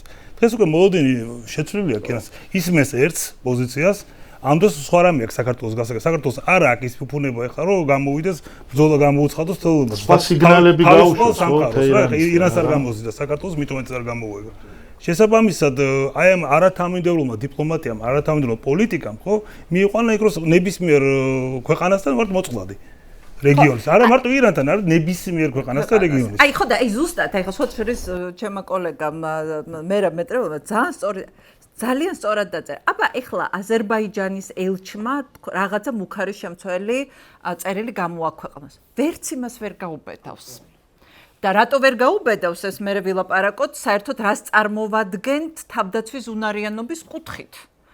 ჩვენ და საიდან მოდის ჩვენი ასეთი მუცლის ხოხვა, როცა საჭიროა და ზუსტად ვიცით რომ ევროპა რო არ დაგვესხმება თავს და მაგიტო ვართ ესეთ დიდ გულზე, რომ ევროპელები ეხლა იმას შახიდის დრონებს არ გამოუშვებენ საქართველოში და არ დაგვემუქრებიან არაფრით, ხო? მაგიტომაც ვართ ესეთი ვართ რა, არიან ესეთი რა ქვია, აი ამაზრზენად რაღაც გულის ამრევები ევროპასთან მიმართებაში, რომ იციან რომ ევროპა არაფერს არ გააკეთებს საქართველოს წინააღმდეგ და დიდ გულზე არიან ამიტომ.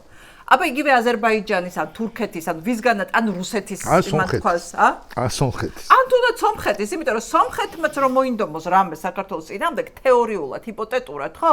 ჩვენი თავდაცვის უნარიანობიდან გამომდინარე მართლა არაფრის თავი არ აქვს.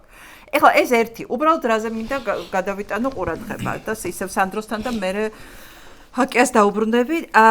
ჩვენ ახლა ვართ, ანუ საერთაშორისო სამართალი აბსოლუტურად მორყეულია ყოველ შემთხვევაში ამ ეტაპზე ტრამპის ადმინისტრაციის პირობებში და ტრამპმა თქვა, რომ ვინც ჩემთან არ არის, ის ჩემი მტერია. არ დაგეთანხმები. ტრამპს არ მოურყევია. მანამდე არ ყევდა ამას. პუტინი არ ყევდნენ. ჩინელები ყველა არ ყევდა. არა, მე აბსოლუტურად არ მithქვავს ის, რომ ტრამპმა მოარყია. მე ვამბობ, რომ დღევანდელ მოცემულობაში ტრამპის მიდგომაც ასეთია, თორე საერთაშორისო წესრიგი მაშინ დაიღო პირველად საქართველოს რო დაესმენ თავს და ამაზე არა, მე ვთქვი, რომ მე სხვა რამე ვთქვი. მაშინ 2008 წელს შეიწყო პირველი დიდი დარტყმა იყო და მე უკრაინის შემდეგ საერთოდ ფორმალური ერქვა ამას. მაგრამ ტრამპი დღეს ამბობს, რომ არის ჩემი მოკავშირეები და არის ჩემ წინააღმდეგ ხო? ასეთ რეალობაში. ეგრე განიხილავს სამყაროს. ხო, და ეხლა გვაქვს ესეთი რომ ის გეუბნება რომ ან იყავენ ჩემი მოკავშირე, თუ ან ტრის ბანაკში იქნები. ისიც იგივეს გეუბნება, ირანიც გეუბნება ამას. ირანი გაფრთხილებს. ანუ რამდენად დიდ შარშია დღეს პირადად ივანიშვილი. მოდი ამაზე ვთქვათ. ძალიან დიდი პრობლემა აქვს საქართველოს, რა ვიცი, მთავრობას, ვინც მართავს დღეს. იმიტომ რომ პრაქტიკულად ვისაუბრეთ მაგაზე. მარტო ირანი, ამერიკა არა, რუსეთი? რუსეთთანაც ხო იგივე პრობლემაა, ხო? ანუ ნებისმიერი დამოუკიდებელი გადაწყვეტილების მიღების შემთხვევაში, რომელიღაცა მხარის წინამდე მოუწევს დასვლა. თუ ამერიკასთან ახლებს ურთიერთობას, მაშინ უკმაყოფილო რჩება ირანი, ალბათ რუსეთიც. თუ ირანთან მეგობრობთ, მაშინ აგერ ამერიკა და ისრაელიც არ გამოვტოვოთ, იმიტომ რომ ეგ ძალიან მნიშვნელოვანი გამოეხმაურა ორჯერ დაწერა ისრაელმა საელჩო პოსტი. დიპლომატიური ანუ შესაბამი კიდევ ერთხელ ეს წლები უყურებთ არათავინდებულ დიპლომატიას და არა გაუაზრებელს მე ვიტყოდი. ეს დათმობა და დაუშვათ არ გაღიზიანება არ არის დიპლომატია. დიპლომატია არის ანუ ჩვენი ნაბიჯების გადადება სწორი ალიანსების შექმნა. და როდესაც ალიანსები გაქვს და არ ყვევ, ნუ მე რჩები მარტო, ხო? ბუნებრივი რა, რაც საქართველოს მოსდი. კლასიკურად ვითარდება სიტუაცია და ნუ საკმაოდ ტრაგიკულად ხედავ მე იმას, რა ქვია. თუ რაღაც არ შევცვალეთ და რაღაც სწორედ არ დავიწყოთ მოძრაობა. ერთი ორი სიტყვამდე ირანსაც დავუბრუნდე რა ვითარება, იმიტომ რომ სულ რაღაც მაინც წარმოსახავთ თითქოს ორი თანაბარი ძალა ირანი, ამერიკა. ირანს ძალიან ბევრი პრობლემა აქვს შიგნით.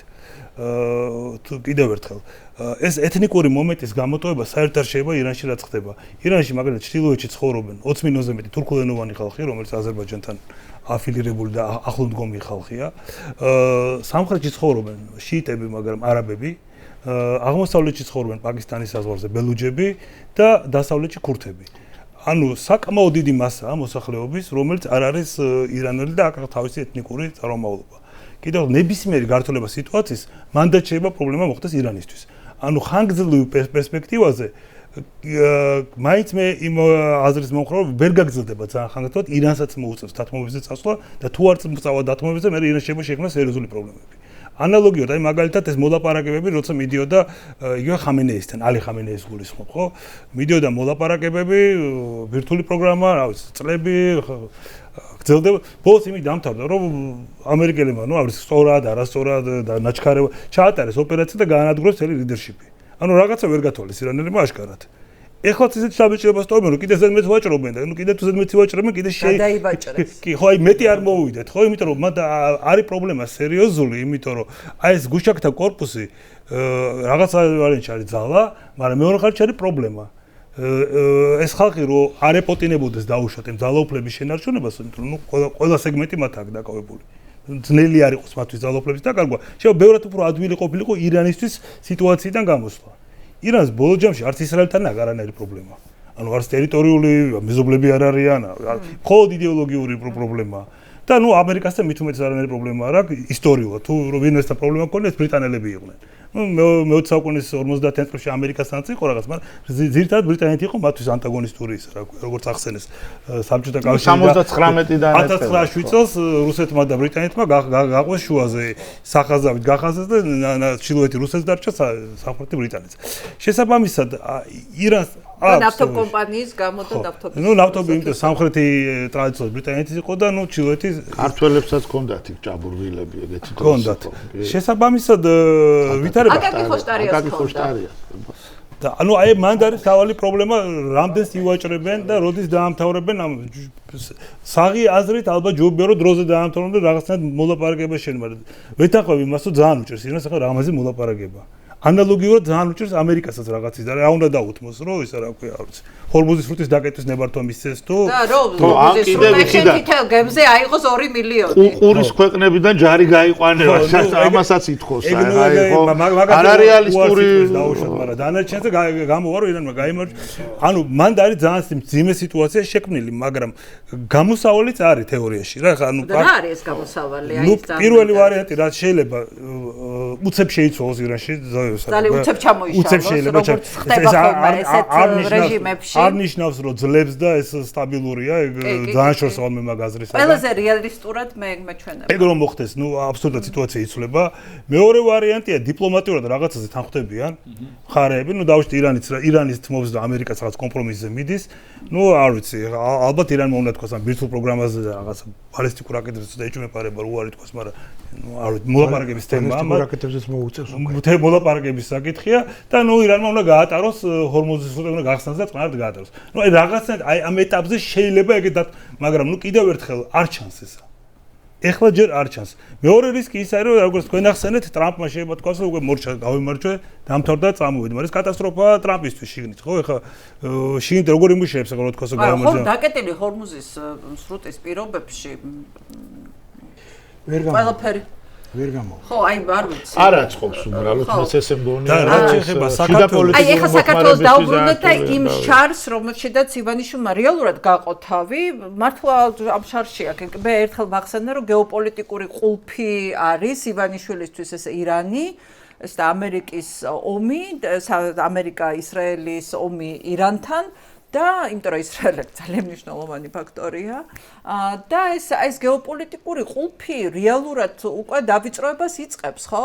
ხო, ეხლა რეალურად ირანთან საერთოდ არ იყო საჭირო ეგრე დაახლოება. საქართველოს არაფერში არ ჭირდებოდა.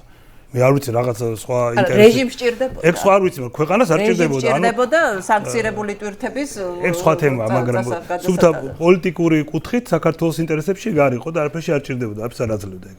შესაბამისად, ეს ახლო შესვლა ირანთან გამოიწვია ბევრი სხვა პრობლემა. და ეს ერთი პრობლემა მეორეს ფარავს და უკვე ძალიან ძნელია ამ პრობლემებიდან გამოსვლა. კიდევ ერთხელ ეს კაცრი ტონი ელჩის, ირანის ელჩი 94 წლიდან მოისალაჩო იმის ირანის მე არ მახსოვს როდისმე რომელიმე ელჩი რაღაცა აქ ერთი რამე გავიწყდებათ, რომ აქ მარტო ელჩის განცხადებები არ არის, უკაცრავად ჩაგეჭერით სიტყვაში, გავიწყდებათ, რომ გამოვიდნენ აქ ადამიანები აითოლას სურათებით და ესე იგი ეს შიდა უსაფრთხოების ძალიან სერიოზული თემა და რომელიც სრულიად უგულებელ ხო? საქართველოს მოქალაქე დაკავებული საბერძნეთში ვაძებდნენ თვალს სხვა პრობლემაა. ჯიჰადის შესრულებაზე დაკვეხნა. ფაქტობრივ სპიონაჟზე დაკავებული ირანის მხრიდან ეს იყო ასიმეტრიული საფრთხის ჩვენება და დანახვება ამ ხელისუფლებისთვის, რომ ჩვენ მზად ვართ რომ აქ დესტაბილიზაცია გამოვიწვიოთ. ამის შემდეგ ხდება უკვე ირანის ელჩის შემდეგი განცხადებები. მანამდე იგი იყო დემონსტრირება, მერე ჩაერია სუსი როგორც ჩანს, მერე თვითონ იმათ შეეშინდათ და დაიწყეს გადათამაშება იმ განცხადება ჩვენ ეს მაგ კუთხით არ გვითქვია და იმ კუთხით თქვით გამოიყვანეს სასულიერო პირი და ალაპარაკეს მაგ კუთხით, მაგრამ ფაქტია, რომ ირანმა თავისი პროქსი ძალის ერთ-ერთი ელემენტი ღიად დაგვანახა. და ეს იყო, რომ გამოვიდნენ საქართველოს მოქალაქეები აიათოლას სურათით და თქვეს, რომ ჩვენ მზად ვართ შევასრულოთ ყველაფერი დავალება და მანამდე იყო ჯიჰადი გამოცხადებული მთელს მსოფლიოში ირანის მხრიდან. არანაირი რეაქცია სუსის მხრიდან გავიხსენოთ, რომ დაიბარეს ის ხალხი, რომელიც ამ საფრთხეებზე ლაპარაკობდა.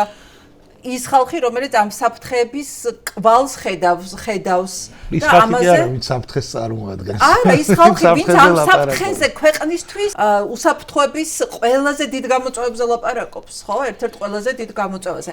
ეხლა მინდა ვკითხო, აი გამოუშვა ირანმა დრონი. აი საერთოდ რა გვაქვს? აი მე მაინტერესებს დღეს საერთოდ რა. აი რომელიმე ქვეყანა მოინდომა რაღაცა ძალის დემონსტრირება საქართველოს წინააღმდეგ. რა გვაქვს? რა გვიჭირავს ხელში? თავდაცვითი სისტემები გვაქვს? მაინტერესებს, გვაქვს თავდაცვითი სისტემა რამე? რაკეტსაწინააღმდეგო სისტემები შენ არა გაქვს, დრონსაწინააღმდეგო სისტემები შენ არა გაქვს.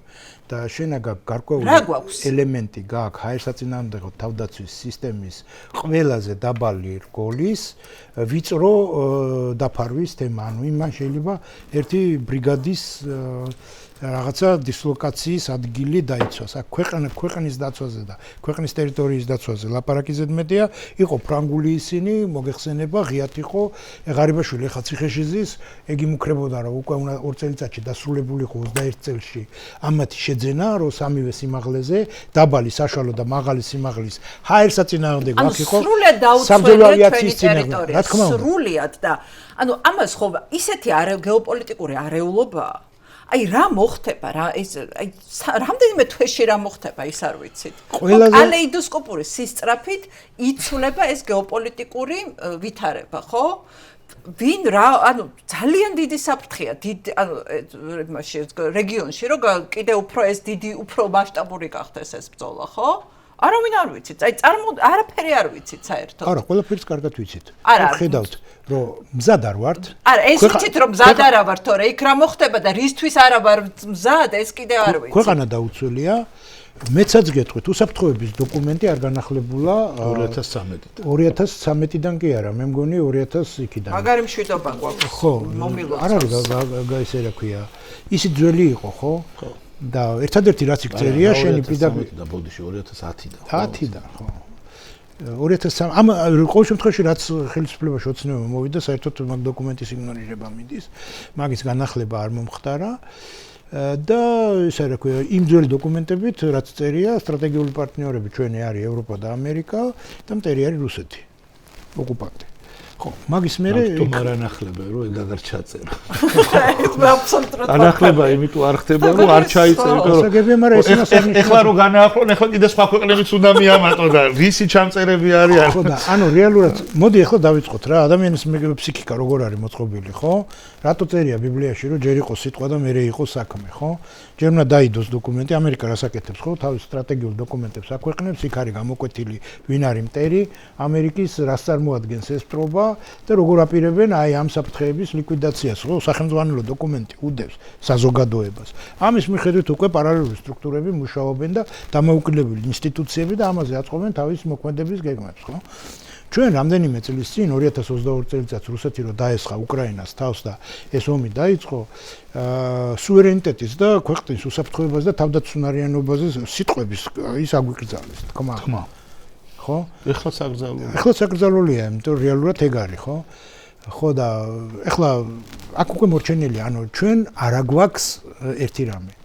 რატომღაც ქართული საზოგადოების იმ ნაწილს, ვინც ყველაფერზე ტაშს უკრავს ამ ხელისუფლებას და ხელისუფლებას, გონიათ რომ არ ვილაპარაკებთ პრობლემაზე, ანუ სირაქლემეს პოზაში თუ თავდექით მთელი ისა რა ქვია, სახელმწიფო და მთელი ქვეყანა, ესე იგი ეს პრობლემა ჩვენ ჩაგვივლის ისე რომ ჩვენ მას ვერ დავინახავთ, მაგრამ ხო, მარტო მშვიდობის ძახი, მშვიდობა მოგვიტანა ოცნება ამის ძახილით, რომელიც შეიძლება ერთი ჩამოვარდილი დრონით მთლიანად დაინგრეს და ამის ეშინია ყველაზე მეტად ივანიშვილს. არა, მარტო მაგის რატო ეშინია? ყველაფერს ერთად მშვიდობაზეა გაწყობილი ყველაფერი და გუშინ ერთი ადამიანი მეუბნებოდა რომ აი ნახე ქვეყანა ყველგან რაღაცა ომია და ჩვენთან მშვიდობაა. ერთი მუქარა საკმარისია ამ მითის, იმიტომ რომ არ არსებობს გარანტირებული მშვიდობა. მშვიდობისთვის უნდა მოემზადო, უნდა იყო მზად იმისათვის, რომ რამე რო შემოფრინდეს შენ ქვეყნის ტერიტორიაზე, ის მოიგერია. და რო არ შემოფრინდეს და გარდა ამისა პარტნიორები რო შემოვიდეს, ხო. და გარდა ამისა პარტნიორები ყავდეს. ეხლა ერთი წამი რა მინდა, იმიტომ რომ უკრაინის ამბავი და ამით ნელ-ნელა წავიდეთ დასრულებისკენ. აი, უკრაინასაც რო ეჭიმება ქართული ოცნება ივანიშვილის რეჟიმი, ხო? დღეს უკრაინა გახდა მთავარი სამხედრო წარმოების მქონე მთელ მსოფლიოში. დღეს ისეთი ტექნოლოგიების შექმნა უკვე უკრაინამ, რომ ყურის ქვეყნებში ჩავიდა ზელენსკი და უთხრა, რომ აი თქვენ გჭირდებათ ის, რაც ჩვენ გავაკეთეთ, ანუ შაჰიდის მომგერიებელი დრონები სპეციალური, რომელიც არავის არ აქვს გარდა უკრაინისა, რომლის მართვა და წარმოება იცის უკრაინამ და მართვა რაც მთავარია და ამაში დაგეხმარებით, იმიტომ რომ დრონები არის ახალი გამოწვევა სამხედრო ბრძოლებისთვის, იმიტომ რომ სამხედრო ოპერაციებში, იმიტომ რომ აბსოლუტურად შეცვალა ყველაფერი და პატარა დრონის, რომელსაც შეუძლია უზარმაზარი ზიანის მოტანა ნებისმიერი ჩვენ დაწყებული ქონდა და გააჩერეს აფეთქება ნებისმიერი სტრატეგიული მნიშვნელობის ობიექტის პატრიოტი თუ გამოიყენა მის $2000 დროის მოსაგირებლად თუ მილიონიანი პატრიოტი გამოიყენა, აი ანუ აბსოლუტურად ასიმეტრიულ ბრძოლაში ხარ, ხო? და აი ეს მინდა ვილაპარაკოთ და სხვათა შორის ძალიან კარგი ამბავი MI6-დან, რომ უკრაინას აქვს ბოლო 10 თვის განმავლობაში ყველაზე უკეთესი პოზიციები დღეს ფრონტზე. აი ამაზე მინდა ორი სიტყვა მითხრათ, აი ამ უკრაინის და ვის ვეჭიმებით, ეჭიმება ივანიშვილი. ანუ ძალას, რომელიც შეიძლება იქცეს ევროპის მთავარი სამხედრო ძალა. იქცეს არა, იქცა. იქცა ხო უკვე. ანუ უკრაინა არის ის, რაც უნდა ყოფილიყო რუსეთი, ევროპეიზირებული რუსეთი. ანუ უკრაინამ ჩაანაცვლა რუსეთი დემოკრატიული ქვეყნებისთვის და არა მარტო განვითარებული ქვეყნებისთვის.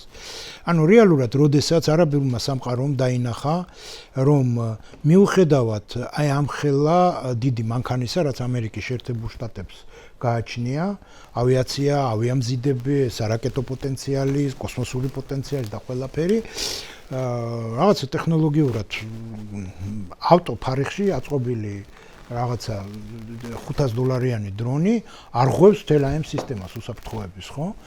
და ამისათვის რომ დაინახეს, რომ ისინი იყვნენ, ესე იგი, უნდა აღნიშნოთ, რომ ზელენსკი არის დიდი პოლიტიკოსი, გარდა იმისა, რომ არის მეურნე ადამიანი და გარდა იმისა, რომ მან შეძლო როგორც ლიდერმა უკრაინელი ერი შეეკრა აი ამ ძიმე ვითარებაში, რაც არის ის აღმოჩნდა სერიოზული პოლიტიკოსი და მან შესთავაზა არაბულ სამყაროს სქემები და შესთავაზა ის გამოცდილება და საშუალებები დრონების და რეალურად აღმოჩნდა ის ჩაანაცვლა რუსეთი არაბულ სამყაროში. ანუ რუსეთი, რომელიც კუდამოძევებული გამოაგდეს თავისი საზღვაო ბაზებიდან, საავიაციო ბაზებიდან, ახლო აღმოსავლეთიდან მთლიანად. დღეს ჯიბუტის ბაზიდან უკრაინელებმა იმ სამხედროებმა, რომლებიც ასწავლიან არაბებს დრონებით სარგებლობას, არასანქცირებული რუსული ხომალდი ააფეთქეს. ლიბიის ნაპირებთან, ხო? კი. ანუ იქიდან. ანუ რეალურად მოხდა უფრო ჩანაცვლება მოხდა. ჩანაცვლება მოხდა. რასაც აკეთებდნენ რუსები. ეხლა რაც შეეხება დრონებს.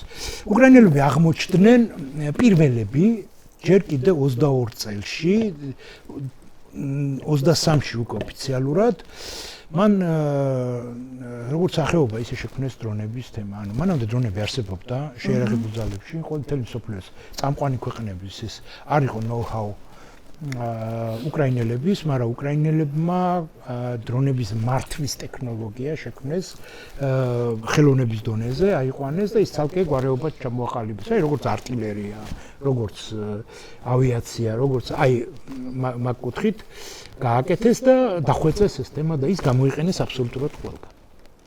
ის გამოიყენეს როგორც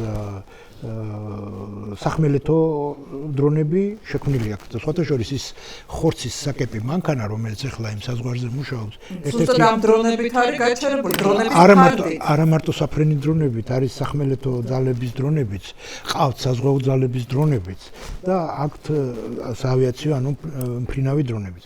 ანუ აი ამ დრონების გაერთიანებამ აი ამ გვარეობაში მისცა მათ საშუალებას, რომ ცაცაკე კი არ ეკეთებინათ ეს ყველაფერი გააკეთეს და რეალურად მიიღეს ესეთი რამე, რომ დღეს ორმუზის სრუტის გაკონტროლება ლაპარაკია საზღვაო დრონების მეშვეობით უკრაინის, როგორ მოახერხონ ეს, ფაქტიურად ის სწრაფი კატარღები, რომლებიც ირანს აქვს, რომელიც სწრაფად გამოდის და ესხმის თავს, როგორ გაანადგურონ და სტრატეგია, როგორ მოსპეს რუსული ფლოტი შავ ზღვაში და როგორ მოახდინეს რუსეთსაც ზუსტად იგივე სტრატეგია ჰქონდა, რაც აქვს ირანს. ორმუზის ჩაკეტვაზე ისე უნდოდა ჩავის ზღვის ჩაკეტვა და ისე უნდოდა უკრაინა მოექციათ ბლოკადაში და არ მიეცათ საშუალება ხორბლის გატანის და იმ აკეთებდნენ კიდევაც ნაწილობრივ. აკეთებდნენ სანამ დრონებით ესე იგი ბოლო ეს დრონები და კიდე რაც თავარია, ეხლა ამ პერიოდში, როდესაც უნდა აყვავებულიყო რუსეთი, იმიტომ რომ ნავთობის დეფიციტი შეიქმნა, სპეციალური უკვე რაკეტებით, ხო, თავი ახალი გამოგონებით შეძლეს, რომ გაენადგურებინათ რეზერვუარები, ამ ნავთობის გადამზიდები და შესაბამისად რუსეთი ვერ ახერხებს ამ შანსის გამოყენებას, რაც ჰორმუზის სრუტის ეგ ნიშნავს უკრაინის სტრატეგიის სრულფასოვნებაზე, რომ მათ გრავიტაციული ცენტრი უპოვეს რუსეთს ეკონომიკას და ფაქტიურად ამ გრავიტაციის ცენტრის განადგურებით ნადგურდება მთელი მათი ეკონომიკა. ანუ მიუხედავად იმისა, რომ $100 აცდა ფასი ბარელი ნავთობის, რუსეთს არ აქვს გასაყიდი ნავთობი. ეხლა რა მინდა ვთქვა? ამერიკა საქართველოს შორის არსებობდა ხელშეკრულება, სადაც ჩვენ ვალდებულება გვქონდა გაგვეტარებინა ამერიკული ესე იგი სამხედრო ტვირთები. ანუ ეს ზარი არ ეხება თვითმფრინავების გატარებას, ამიტომ ეს ზარი ეხება და ეს გააქტიურება ამერიკელების ეხება უფრო მეტ რაღაცას, ვიდრე ტვირთის გატარება სამხედრო. ეს ერთი. მეორე, ორმუზის სრუტის, ანუ თუ კონფლიქტი გრძელვადაში წავიდა, ორმუზის სრუტის ჩანაცვლების თემა არის ის სარტყელი, შუა სარტყელი და შეიძლება ეს იყოს და იმიტომაც იყო ის კაცი აქ ჩამოსული თვალიერებდა ფოთის და იმის იმასი, რომ თუ მაგალითად ირანის კონფლიქტი კი არა ომი გაიჭიმა ვადაში და არ მოხდა მოლაპარაკება ორმუზის გახსნის გარშემო, რომ ალტერნატიული გზა არსებობდეს, რომ ესე იგი თავარი საფრთხე აქ ის კი არ არის, რომ ამერიკული სამხედრო მანქანა დაზიანდება. ან თავარი საფრთხე აქ ის კი არ არის, რომ ტრამპის საარჩევნო თემა ან რესპუბლიკელები დაზიანდებიან. თავარი არის, რომ როგორც პანდემიის დროს შეიქმნა სერიოზული კრიზისი, ეგეთი დონის კრიზისი შეიძლება გამოიწვიოს ორმუზის სრუტის დიდხანს გადაკვეთამ და გრძელვადიანი ინფლაცია ყველა ქვეყანთან მსოფლიოში. დაწყებულია უკვე ეგა ტრამპის და ოღონდ გრძელვადიანზე ვამბობ რო. ხო, არა ეგ დაგუპა, იმიტომ რომ არაბული ქვეყნების მშპ-ს 1% უკვე ესე იგი ინფლაციას განიცდის და ეს ერთმა თვემ გამოიწვია და თუ სამი თვე გაგრძელდა ეს ომი და მეტი 30%-ზე შეიძლება ეს ავიდეს და ეს კატასტროფაა იმათთვის უკვე სხვაგან ვიყურებიან და ამიტომ მინდა ვთქვა ერთი რამე რომ ის ტრამპის გზა რასაც იძახის ირანთან სიახლოვის გამო საფრთხის ქვეშ არის და იმიტომაც შეიძლება ეს ორთავე ერთად მოხდეს რომ აქ შემოვიდეს ინფრასტრუქტურა დასავლური ან ნატოსი ან ამერიკის და აქ მოხდეს ესე იგი გარანტიები. ახლა რაც შეეხება ჩვენი ცის დაცვას.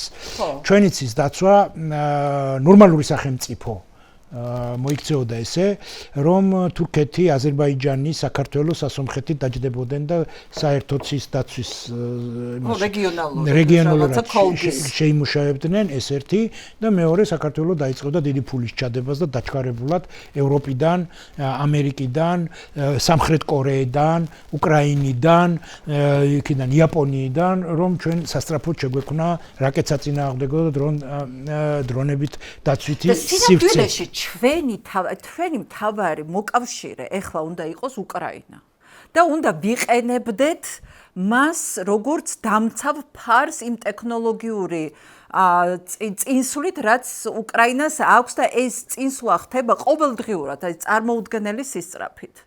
უკრაინას ანუ დღეს ერთადერთი რომელსაც შეუძლია აი ესეთი ჩვენთვის თან უფრო ახლოს არის ხო და თვითონაც ასე ვთქვათ უკრაინას შეუძლია უდიდესი როლი ითამაშოს. უდიდესი როლი ითამაშოს ჩვენ უსაფრთხოებაში დღეს უკრაინას უნდა ანუ ამ ხელი რა თქმა უნდა რეჟიმის პირობებში არა, მაგრამ ჩვენი მომავალია რომ უსაფრთხოების თვალსაზრისით პირდაპირ მთავარი სტრატეგიული პარტნიორი იყოს უკრაინა, როგორც მთავარი სამხედრო ძალა ევროპაში.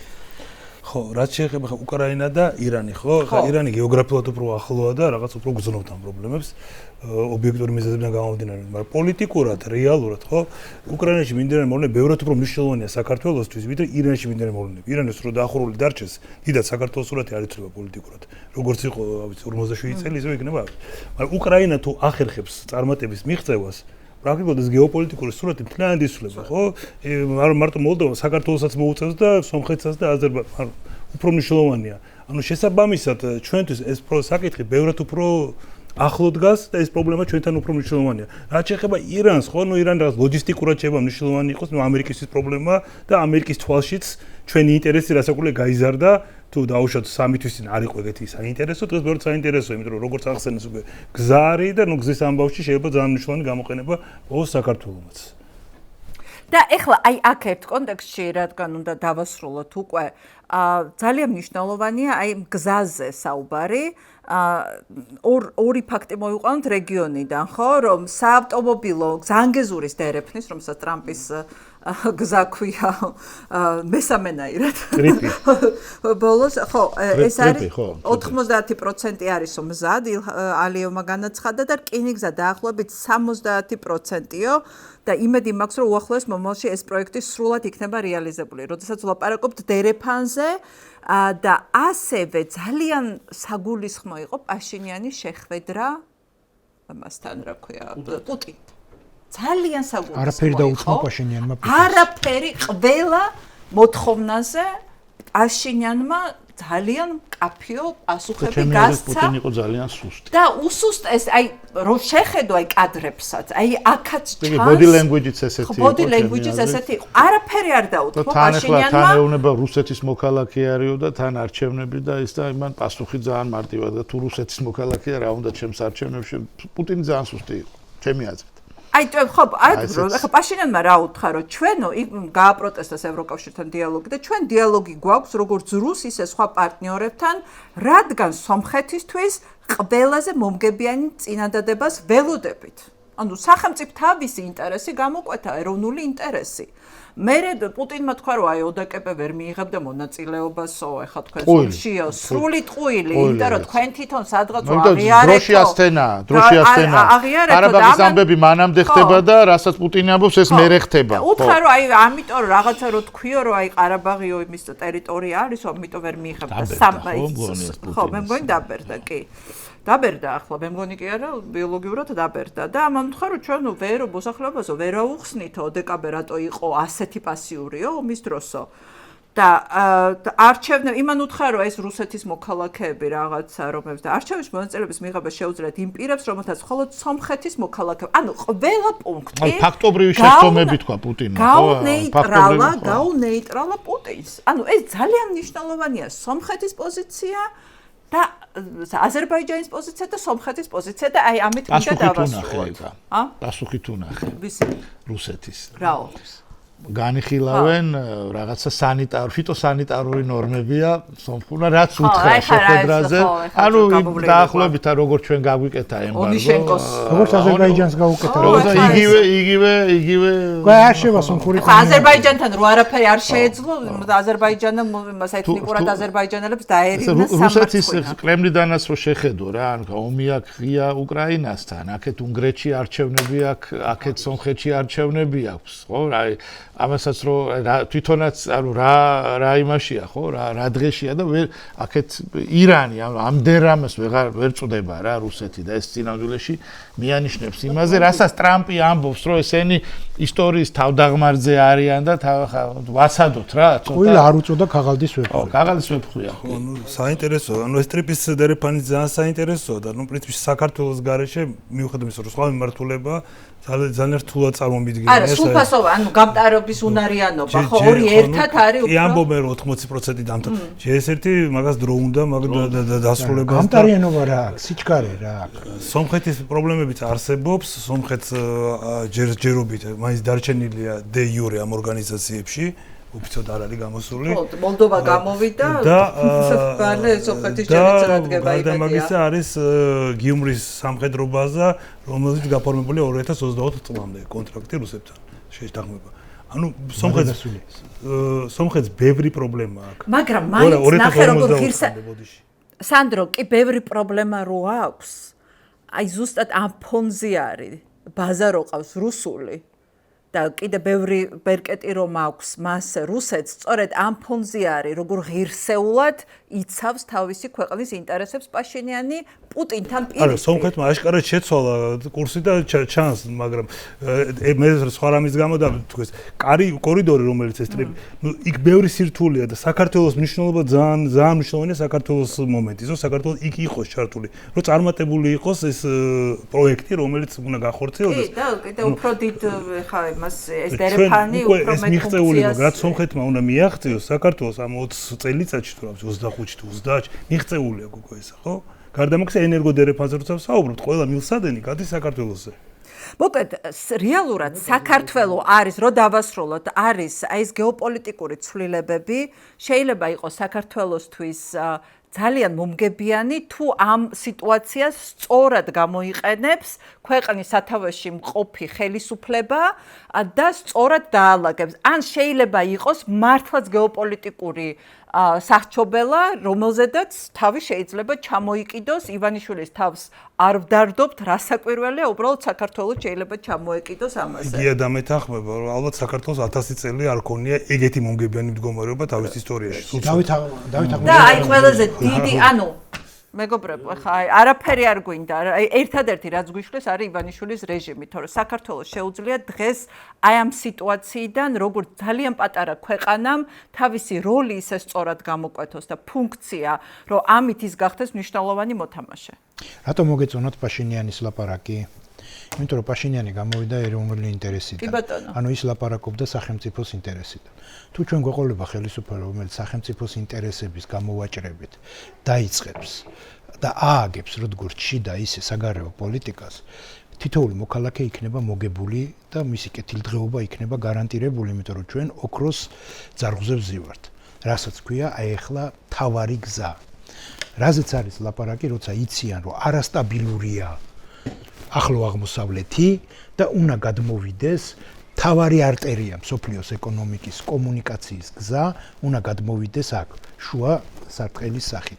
ამ შემთხვევაში თუ ჩვენ გამოვიყენეთ ეს და მისაღები თამაშის წესებით ცივილიზებულ სამყაროსთან დავლაგდით, ჩვენ შეგვიძლია ერთი 100 წლით შვიდად ვიყოთ, რომ ჩვენი მომავალი გარანტირებული იქნება. მოკლედ, ძალიან დიდი მადლობა.